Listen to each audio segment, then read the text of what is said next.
Hello everyone, এখন বিকেল 6টা মতো বাজে। এদিকে রেডি হয়ে গেছি, যাব মামামের জন্য টিফিন বাটি আর বোতল আনতে।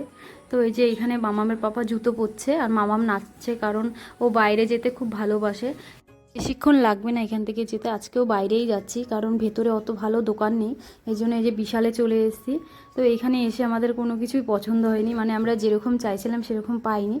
তো ওইখান থেকে টুকটাক কিছু নিয়েছি। তারপরে যে জুডিওতে চলে এসেছি, জুডিওর থেকে মেয়ের জন্য আগের দিন দুটো জামা নিয়েছিলাম। তো জামাগুলো বেশ ভালোই ছিল, এর জন্য আবার এসেছি আজকে কিছু নেব। তো অনেকগুলোই আজকে জামা নিয়েছি মামামের জন্য। তারপরে এখানে ভেতরে এসে এই যে মামামকে আইসক্রিম কিনে দিয়েছি, আর পেস্ট্রিও নিয়েছিল। পেস্ট্রিটা ওর পাপাই খেয়ে নিল, প্রত্যেক দিন এরকমই করে, বাইরে বেরালে অর্ধেক ও খায় অর্ধেক ওর পাপাকে দিয়ে দেয়, মানে পুরোটা খেতে পারে না। তো এই যে এগুলোই, এখানে একটা জলের বোতল, টাওয়াল আর হ্যাঙ্কি মামামের জন্য, আর একটা ট্রে নিয়েছিলাম বিশাল থেকে। আর এই যে এইগুলো ওই যে জুডিও থেকে নিয়েছি, এই কটা জামা। তো কেমন লাগছে কমেন্টে জানিও।